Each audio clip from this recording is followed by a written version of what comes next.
Hello friends, welcome back to my channel Gyan Sankar. तो friends, आज मैं आपको MPPCS जो एस सेट का एग्ज़ाम हुआ था 15 दिसंबर को, अभी पिछले संडे को, उसी का सॉल्यूशन कराने वाली हूँ। तो फ्रेंड्स, अगर आप पहली बार चैनल पे आए हो तो प्लीज़ चैनल को सब्सक्राइब कर लेना, और सब्सक्राइब करना तो बेल आइकन को भी प्रेस करना, ताकि जब भी मैं वीडियो डालूँ तो आपको नोटिफिकेशन मिल जाए।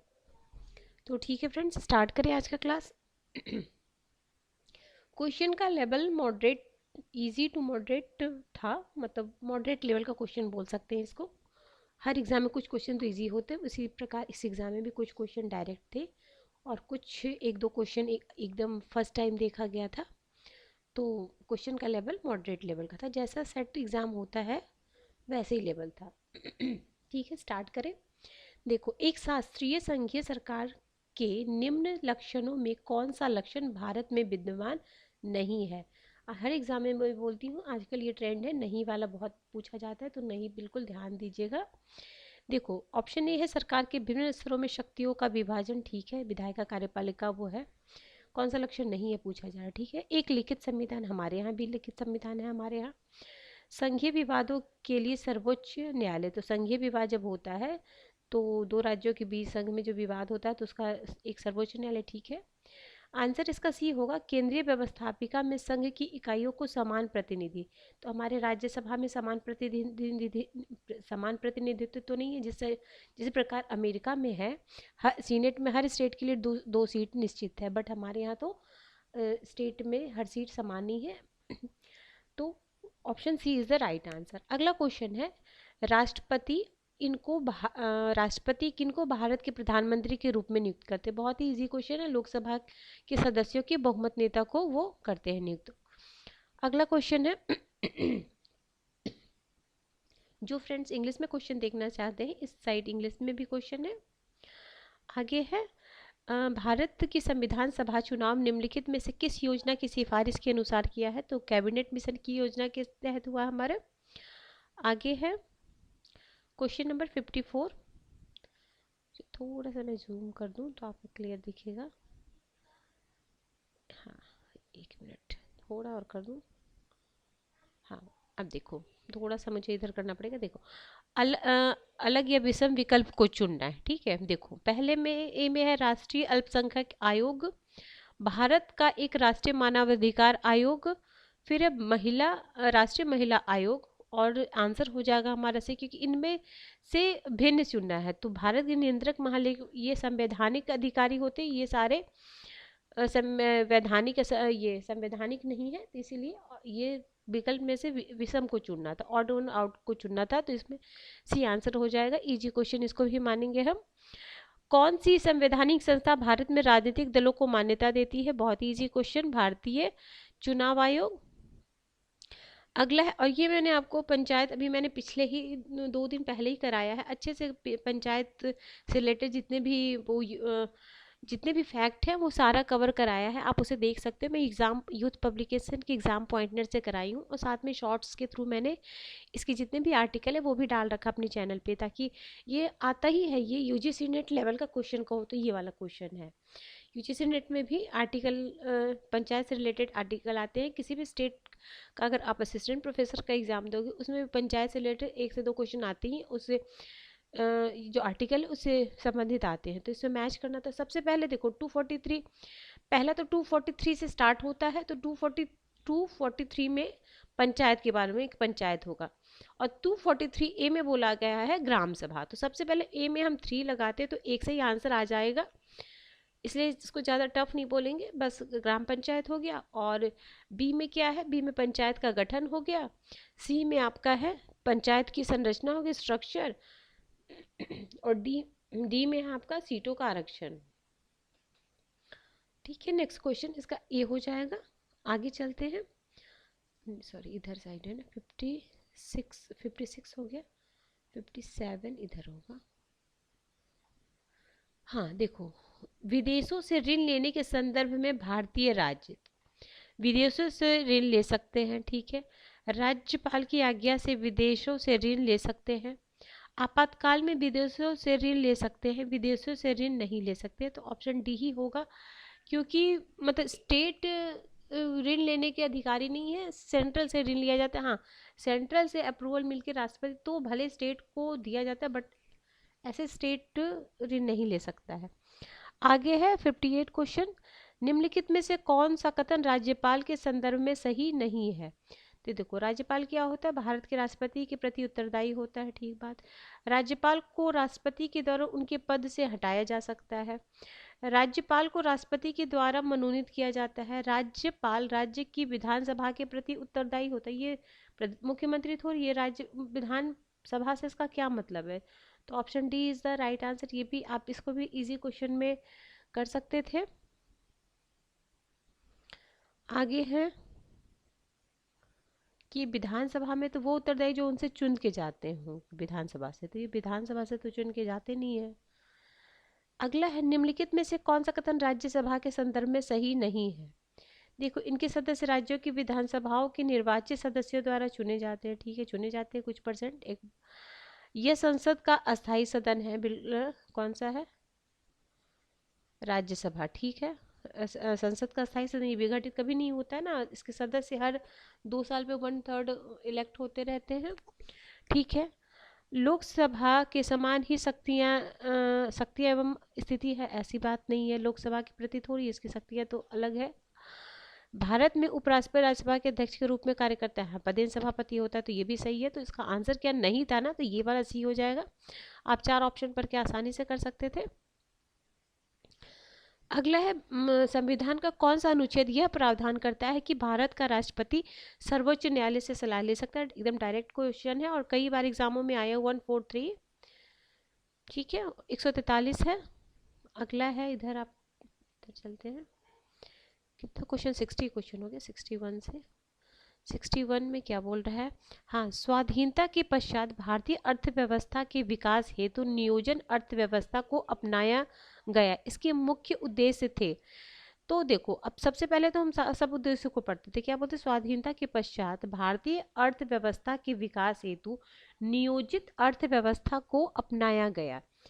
तो after independence plan the economic was adopted the for the development of Indian economic the main objectives of which were. तो क्या है, देखो, उत्पादन को अधिकतम बढ़ाना जिससे राष्ट्रीय आय और प्रति व्यक्ति आय में वृद्धि हो, संपत्ति और आय की विषमता को समाप्त एवं गरीबी का निवारण किया जा सके, पूर्ण रोजगार की प्राप्ति हो, बाजार व्यवस्था को मजबूत करना। तो इसमें हो जाएगा 1 2 3, है ना। देखो, पूर्ण रोजगार की प्राप्ति, देखो मुझे इसमें तो डाउट लग, पूर्ण रोजगार की तो सर लेकिन हमारा 3 को एलिमिनेट करके भी कोई ऑप्शन नहीं है। रुक जाओ, देखें हम, एक मिनट को, उत्पादन को अधिकतम बढ़ाने से राष्ट्रीय आय और प्रति व्यक्ति, ये तो पहला हो सकता है। संपत्ति और आय की विषमता को समाप्त एवं गरीबी निवारण किया जा सकता है। देखो, पहला तो होगा, और तो सी ही आंसर होना चाहिए, ऑप्शन मतलब C is the right answer. T भी हो सकता है। एक मिनट, स्वाधीनता के पश्चात अर्थव्यवस्था के विकास नियोजन अर्थव्यवस्था को अपनाया गया, तो बाजार, नहीं नहीं, सी होगा, सी होगा, सी। इसको नहीं, ये इसको एलिमिनेट कर देते हैं। अगला है, अब कुछ क्वेश्चन तो डाउटफुल रहेंगे फ्रेंड्स, कुछ क्वेश्चन जब फाइनल ऑफिशियल आंसर किया जाएगी तभी हम कर सकते हैं, क्योंकि हमारा मतलब कुछ क्वेश्चंस आप जानते होंगे कि कुछ क्वेश्चन जो मैं बोलूँगी वो शायद ना हो जो फाइनल आंसर की आएगी, लेकिन इसमें थर्ड सी ही होना चाहिए। फिर जब फाइनल आंसर की आएगी तब भी मैं आपको बताऊँगी सॉल्यूशन। भारत की प्रथम मानव विकास रिपोर्ट जो 23 अप्रैल 2002 को नई दिल्ली में प्रधानमंत्री ने जारी किया था, उस समय भारत के प्रधानमंत्री, इस तरह के क्वेश्चन भी यूजीसी नेट में भी आते हैं, तो ध्यान रखना। 2002 में कौन थे, अटल बिहारी वाजपेयी थे ना। 2004 से लेके फिर 14 तक मनमोहन सिंह रहे थे, तो ये होगा आपका अटल बिहारी वाजपेयी होंगे, ठीक है ना। फिर 2004 में चुनाव हुआ था, तो तब से मनमोहन सिंह 14 तक रहे, फिर 14 से लेके अभी तक हमारे नरेंद्र मोदी हैं। आगे है, भारत में वैश्वीकरण के भारत में वैश्वीकरण के संदर्भ में निम्नलिखित कथनों पर विचार कीजिए। भारत में वैश्वीकरण ने आर्थिक विकास को बढ़ावा दिया, ठीक बात है। भारत में मध्यम वर्गीय उपभोक्ता विदेश निवेश के लिए आकर्षक का केंद्र बन गए। सी है, तीसरा है, भारत में उच्च तकनीक का निर्यात, नहीं निर्यात तो नहीं बढ़ा, तीसरा को एलिमिनेट करो, फर्स्ट और सेकंड हो जाएगा, निर्यात नहीं, आयात बढ़ा है ना तकनीकी का। चलो ये सी आंसर होगा। अगला है 64, एक मिनट।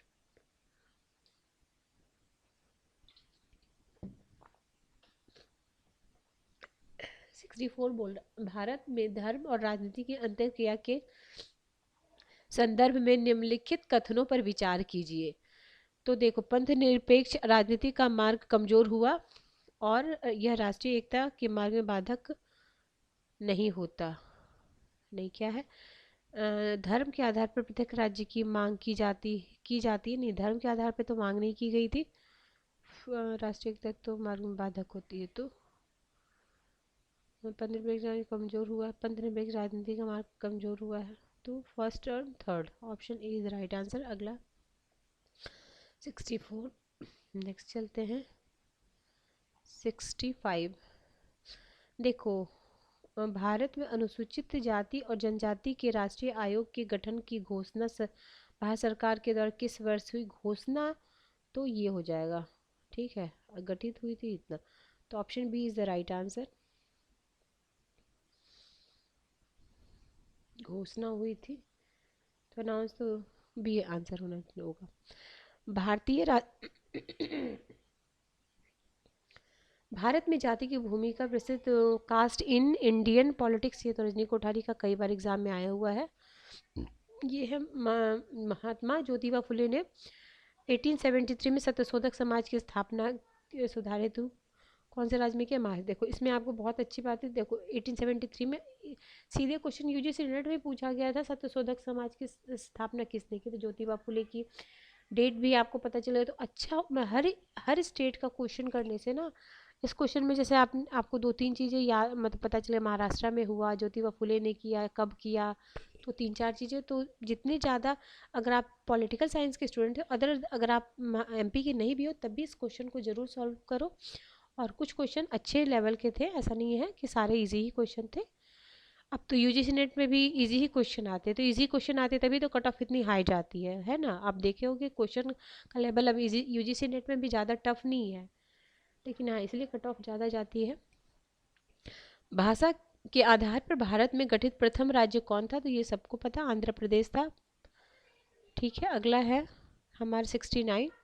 भारतीय जनता पार्टी की स्थापना 6 अप्रैल 1980 को हुए थे, दिल्ली में बनी थी। प्रथम अध्यक्ष कौन थे? अटल बिहारी।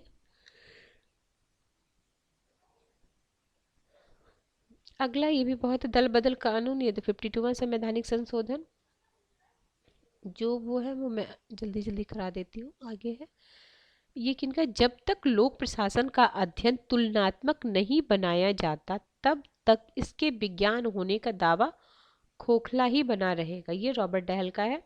देखो रॉबर्ट डहल के ये 3 प्रॉब्लम्स था ना, वो बुक याद नहीं आ रहा मुझे।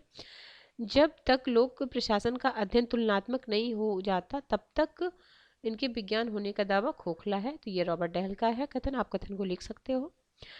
पॉल एच एप्पलविन के अनुसार लोक प्रशासन निजी प्रशासन के 3 आधारों से भिन्न है, निम्नलिखित में से कौन सा एक उनकी योजना प्रस्ताव में सम्मिलित नहीं है?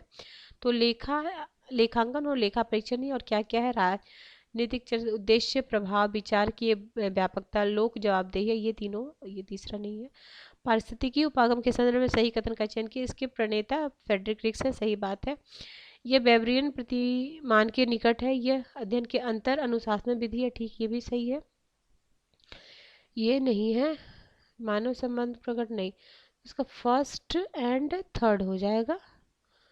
Option number A is right answer. 73 हो गया, इसमें टोटल 150 क्वेश्चन होंगे, क्योंकि टोटल 150 क्वेश्चन होते हैं, तो 50 क्वेश्चन आपका जनरल पेपर का होता है, और 51 से लेके, जैसे यूजीसी नेट में होता है 51 से लेके 150 तक आपके सब्जेक्ट का होता है। अगला, लोक प्रशासन के संबंध प्रबंधन की अवधारणा को अन्य कई नामों से भी जाना जाता है, निम्न कौन सा विकल्प नव लोक प्रबंध का पर्याप्त नहीं है, तो उदार उदार प्रशासन नहीं है। बाकी क्या उत्तर को नौकरशाही, प्रतिमान्य उद्यमी शासन या बाजार आधारित लोक प्रशासन है। ये option C is the right answer. निम्नलिखित में कौन सा लोक प्रशासन पर वैश्वीकरण के प्रभाव में शामिल नहीं है? वैश्वीकरण के प्रभाव में शामिल नहीं है, तो बढ़ती आर्थिक उदारवाद के कारण विनिमय की बढ़ती अप्रासंगिकता। प्रसंगिकता बोल दिया तो सही होता, अप्रासंगिकता बोल दिया, तो second is the right answer. Sorry, second और फोर्थ हो जाएगा, सेकंड और फोर्थ हो जाएगा। बहुराष्ट्रीय निगमों का घटता प्रभाव, घटता थोड़ी बढ़ता प्रभाव होगा ना, तो सेकंड और फोर्थ हो जाएगा, क्योंकि नहीं पूछा जा रहा है। ठीक है, सही नहीं, कौन सा शामिल नहीं है, तो ठीक है, सेकंड और फोर्थ हो जाएगा। अगला है, संगठन के उत्पन्न संघर्षों को रचनात्मक बनाने या समाधान करने के लिए मैरी पार्कर फॉलेट ने 3 विधियां बताई। निम्नलिखित में से कौन सी विधि उनके द्वारा बनाई गई योजना का हिस्सा नहीं है? तो ऑप्शन बी विभाजन ही, और क्या क्या है? प्रभुत्व है, समझौता है, एकीकरण है, मतलब डोमिनेशन है, कंप्रोमिस है, और इंटीग्रेशन एंड डिवीजन नहीं है। आगे चलते हैं, हमारा 76 हो गया। 77, संप्रेषण के बारे में चेस्टर बर्नार्ड के विचारों में कौन सा सही नहीं है? तो देखो, संचार और सत्ता अंतर संबंधी अवधारणा, ये सही है। सत्ता एवं संचार उससे सदस्य कार्मिक स्वीकार करते, ये भी सही। उच्च अधिकारियों द्वारा प्रेषित संचार की 3 श्रेणियां होती, ये भी सही है। क्या गलत है? तो सत्ता और संचार के विषय में ने फेयोल के विचारों का में समानता है, तो यही गलत है। अगला है, क्या है ये, कौन सा सुमेलित नहीं है? ये मैग्रेगर का नहीं है, option B is the right answer. बाकी हायरार्की मॉस्लो का प्रत्याशा सिद्धांत ब्रूम का है, और एकात्मक या द्रव्यात्मक है, टेलर का है। अगला, प्रबंध जो कुछ भी करता है निर्णय के, ये 2 फैक्टर हर्ज़बर्ग का होगा ना। अगला है, प्रबंध जो कुछ भी करता है निर्णय के द्वारा ही करता है, ये पीटर ड्रकर का है। अगला है, निम्नलिखित कौन सी विकास प्रशासन की विशेषता नहीं है? तो देखो, परिवर्तनोन्मुखी भी है, परिमाणोन्मुखी भी है, कार्यकुशलता उन्मुखी, बाजार उन्मुखी नहीं है। ऑप्शन बी 80 हो गया हमारे 81 क्वेश्चन।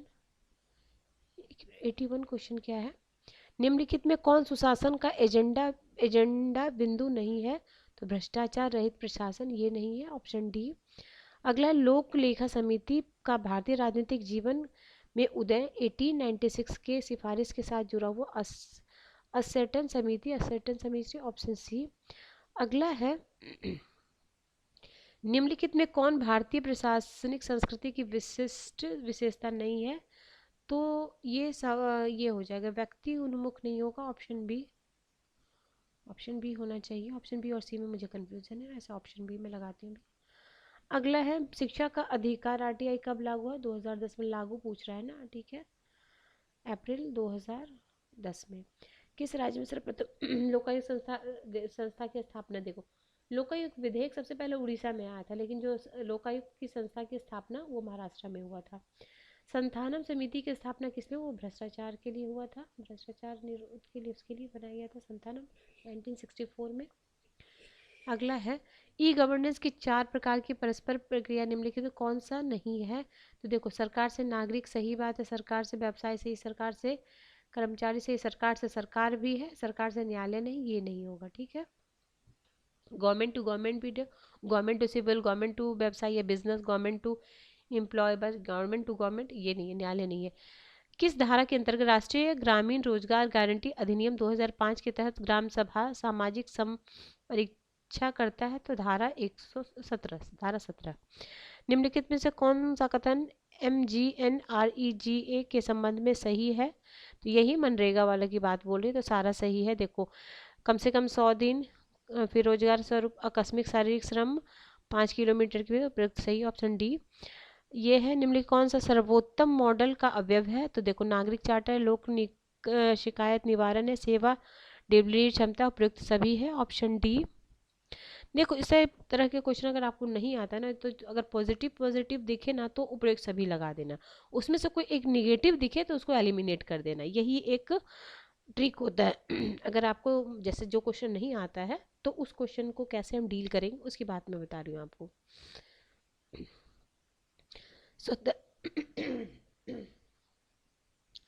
स्वतंत्रता कभी भी वास्तविक नहीं है जब तक सरकार को जवाबदेह नहीं ठहराया जा सकता, तो ये लास्की का है। अगला, जेम्स राइस ने 4 प्रकार की समानता को उल्लेख किया, निम्न कौन सा मूल रूप से उनसे शामिल नहीं है। तो प्राकृतिक समानता ये लॉक नहीं दिया था। देखो नागरिक है, राजनीतिक है, कानूनी है, तो ये सी इसका आंसर हो जाएगा। निम्नलिखित में कौन काल्पनिक समाजवादी नहीं है? तो ये आपके डेविड मैक्लिनन है, ओबन है, फुरियर है, प्रोंदो है। तो option B is the right answer. 93 हो गया। 94 क्या है? एंथोनियो डी क्रोन्सपिंगनी ने शक्ति के 6 श्रेणियों को वर्गीकृत किया। निम्नलिखित तो कौन सा उस श्रेणी का हिस्सा नहीं है? वो तानाशाह शक्ति नहीं है। देखो अब इसमें सारा कुछ बलपूर्वक शक्ति, प्रतिक्रियात्मक शक्ति है, आकर्षक शक्ति है, तानाशाह नहीं है। आगे है न्याय एक शाश्वत या पूर्ण अवधारणा है, सत्य की तरह यह अपरिवर्तनीय, अचूक है और कुछ विशिष्ट नियमों द्वारा शासित होता है। न्याय के इस विचार का कौन समर्थन करता है? तो एक्विनोस करते हैं। किस व्यक्ति ने अरस्तु के सामाजिक आयाम को उसके न्याय सिद्धांत में आलेखित किया? तो वितरणात्मक न्याय अरस्तु ने दिया था, बाद में रॉल्स ने आधुनिक युग में दिया है, तो रॉल्स हो जाएंगे।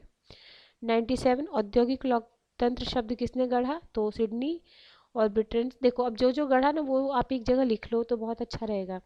निम्नलिखित में कौन सा लेखक और उसकी पुस्तक सुमेलित नहीं है? तो Sheila Rowbotham babes of feminist इनका नहीं है, बेब्स ऑफ फेमिनिस्ट इनका नहीं है, ये डी आंसर हो जाएगा। निम्नलिखित में उत्तराधुनिकता अग्रदूत किसे बोलते हैं? फ्रेडरिक नीत्शे को बोलते हैं। अल्पतंत्र का लॉ कानून, ये तो बहुत ही इजी, मतलब इजी क्वेश्चन इसलिए बोला जाए कि कई बार एग्जाम में मिसल्स आया हुआ है, इसलिए इसको इजी क्वेश्चन। इजी क्वेश्चन क्या होता है? जो कई बार एग्जामों में आया हुआ रिपीटेड क्वेश्चन, उसको हम इजी क्वेश्चन बोलते हैं। और टफ क्वेश्चन कौन होता है? जो मतलब रेयर किसी एग्जाम में आता है, वो हम फर्स्ट टाइम देखते हैं, उसको टफ क्वेश्चन बोलते हैं। तो टफ क्वेश्चन कौन सा होता है? जो सबके लिए टफ होता है। ऐसा नहीं है कि अगर आप तैयारी कर रहे हो, अगर सही में तैयारी कर रहे हो, अब आप तैयारी नहीं करोगे तो आपके लिए जो और एग्जामों में भी आए हो क्वेश्चन वो भी आपको टफ लगेगा। लेकिन जनरल स्टूडेंट जो अच्छे से तैयारी कर रहे हैं, तो टफ क्वेश्चन अगर आपको एग्जाम में लग रहा है तो आपको ही नहीं लग रहा, सब जनरली सब बहुत लोग को लगेगा। निम्नलिखित में से उस सही विकल्प का चुनाव कीजिए जो रूसो द्वारा लिखी गई इन पुस्तकों को उनके प्रकाशन वर्ष के आधार पर आरोकण में। तो इसका ए हो जाएगा। आगे है कॉलम 1 कॉलम 2, तो इसमें हो जाएगा थर्ड हो जाएगा थ्रेसरी मेकर का ये है। बाकी न्याय प्रत्येक व्यक्ति को उसका उचित अधिकार देने से है, ये पॉलीमार्कस का है। न्याय एक कृत्रिम वस्तु एक परंपरा की उपज है, ये ग्लूकोन का है। ठीक है, option D is the right answer. John Stuart Mill रचित ग्रंथों को कौन सा ग्रंथ 2 भागों में? तो the system of logic, option A. मार्क्सवादी चिंतन द्वंदात्मक भारतीय किसे प्रेरित है? तो जर्मन। ठीक है, थॉमस हॉब्स ने राजनीतिक संदर्भ में निम्नलिखित अभिव्यक्तियों में कौन सा सही नहीं है? तो सभी धर्माधार राजकीय कानून को मानने के लिए बाध्य नहीं, यही वाला सही नहीं, ऑप्शन डी। आगे है लॉक की राज्य की प्रकृति क्या है? तो सीमित भी है, वैधानिक भी, कैसे सहिष्णुता भी बोल सकते हो। तो प्रयुक्त, जैसे ये दोनों तो आपको एकदम बिल्कुल लग रहा होगा, वैधानिक तो कानून वो भी बोले, क्या नाम है, हॉब्स, बट सहिष्णु राज्य और सीमित तो ऑप्शन डी हो जाना चाहिए। कार्ल मार्क्स, ये तो इजी क्वेश्चन, 1848 इनका है। मैरी ऑस्टर का राजनीतिक संदर्भ में कौन सा सही नहीं है? तो देखो ये एक मार्क्सवादी नारीवादी नहीं है, यही सही नहीं है, बाकी सब सही है, आप देख लेना। आगे है कौन सा क्वेश्चन नंबर हमारा है 109। मैकियावेली का ग्रंथ द प्रिंस किस वर्ष हुआ था? तो 1532 में, 1532 में। आगे है राजनीतिक दर्शन जॉन रॉल्स के संदर्भ में निम्न कौन सा कथन सही है? तो ये सही है, रॉल्स वितरणात्मक न्याय की समस्या को हल करने का प्रयास किया, सिर्फ ये वाला सही है, ऑप्शन सेकंड सिर्फ सही है। आगे चलते हैं। क्वेश्चन नंबर हमारा, कौटिल्य ने अपनी शास्त्रीय रचना अर्थशास्त्र के किस प्राधिकरण में राज्य के सप्तांग सिद्धांत का प्रतिपादन? ये यूपी के लिए काफ़ी इंपॉर्टेंट क्वेश्चन, यूपी पीजीटी षष्ठ छठे अधिकरण में किया था। टोटल 15 अधिकरण थे उनके अर्थशास्त्र में। अगला पंडिताराम माबाई निम्नलिखित किस धारा की? तो ये भारत में शुरुआती नारीवादी कह सकती हैं, ऑप्शन बी। बाल गंगाधर तिलक के बारे में निम्नलिखित का विचार कीजिए, कूट का सही कीजिए। तो इसका सारा कुछ सही है, आप पढ़ लेना एक बार। आगे, जब किसी व्यक्ति को दुनिया के साथ अपने रिश्तों का एहसास नहीं होता तो वह एक जेल घर में रहता है जिसकी दीवारें उसके लिए पराई होती है, ऐसा रविन्द्रनाथ टैगोर। पेरियार के बारे में निम्नलिखित कथनों पर विचार कीजिए। तो सारा कुछ सही है, ऑप्शन डी। आगे है 116, लीग ऑफ रेडिकल कांग्रेसमैन और रेडिकल डेमोक्रेटिक पार्टी, तो एम एन रॉय हो जाएंगे। डी, वी डी सावरकर ने अपनी क्रांतिकारी राष्ट्रवादी गतिविधियों को कहाँ से नियमित किया था? तो इंडिया हाउस लंदन से किया था, option B is the right answer. Panchsheel में क्या नहीं है? तो देखो, एक दूसरे की संप्रभु अखंडता का सम्मान है, अनाक्रमण भी है, शांतिपूर्ण सह अस्तित्व और सहयोग भी, एक दूसरे के धर्म और विश्वास में आता है, ये नहीं है, ऑप्शन सी। पंचशील से 2 क्वेश्चन आया हुआ है इसमें।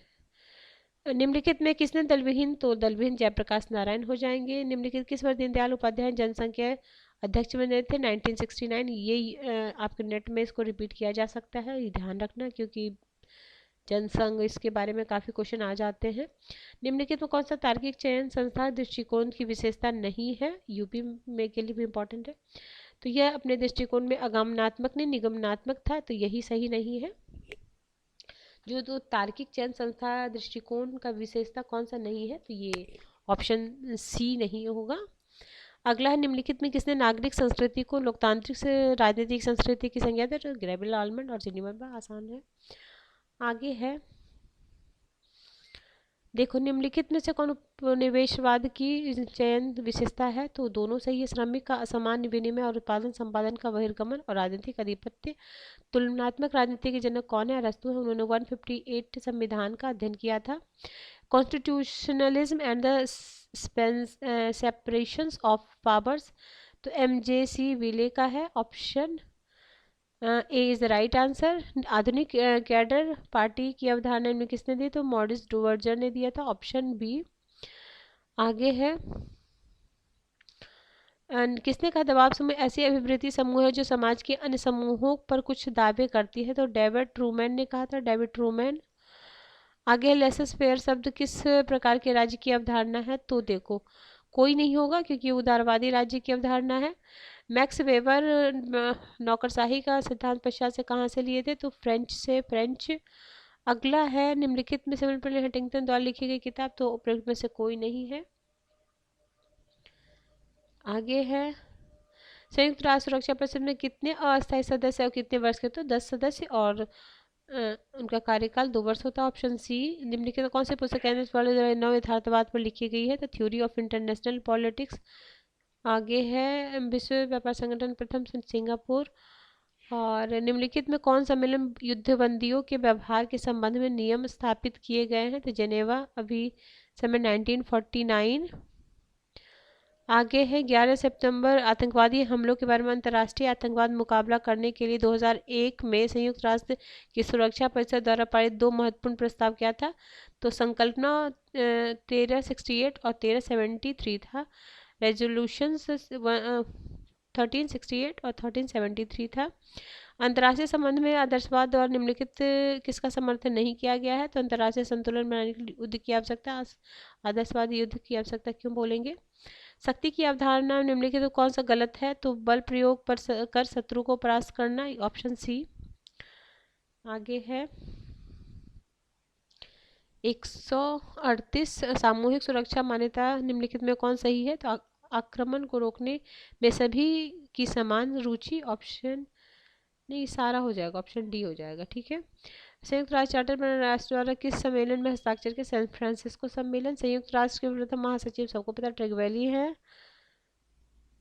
इसको क्रम में यूजीसी नेट में आता है सजाने। देखो, पंचशील समझौता, पंचशील समझौता हुआ था ना 1954 में, तो भारत और चाइना के बीच, option B, sorry, option C. अगला है, चीन ने आखिरकार सिक्किम को भारत हर अपने एक स्वतंत्र राज्य, तो 2003 दिया हुआ है, ऐसे 2004 इसमें ऑप्शन नियरेस्ट यही ऑप्शन दिख रहा है, तो यही होगा 2004। रूस, जब रूस ने भारत में और पाकिस्तान के बीच कारगिल संघर्ष पर भारत का रुख समर्थन किया था, उस समय रूस के राष्ट्रपति थे वो बोरिस एल्सिन थे, option A is the right answer. आगे 44 है, भारत में उप महाद्वीप में पड़ोसी को एक तरफा रियायत देने का निर्णय, यह है आपका गुजराल डॉक्ट्रिन। एक तरफा देने के लिए बड़े भाई की तरह करते हैं कि हम एक तरफा देंगे, पूरा ईस्ट लुक ईस्ट पॉलिसी के समय नरसिम्हा राव थे। पहली बार के समय के राष्ट्रपति ने भारतीय गणतंत्र दिवस के अवसर पर मुख्य अतिथि के रूप में भारत आए थे, तो बराक ओबामा आए थे। 2022 में institute of for economic and peace किस वैश्विक सूचकांक में भारत को 12वां स्थान दिया गया था, तो आतंकवाद, ऑप्शन डी।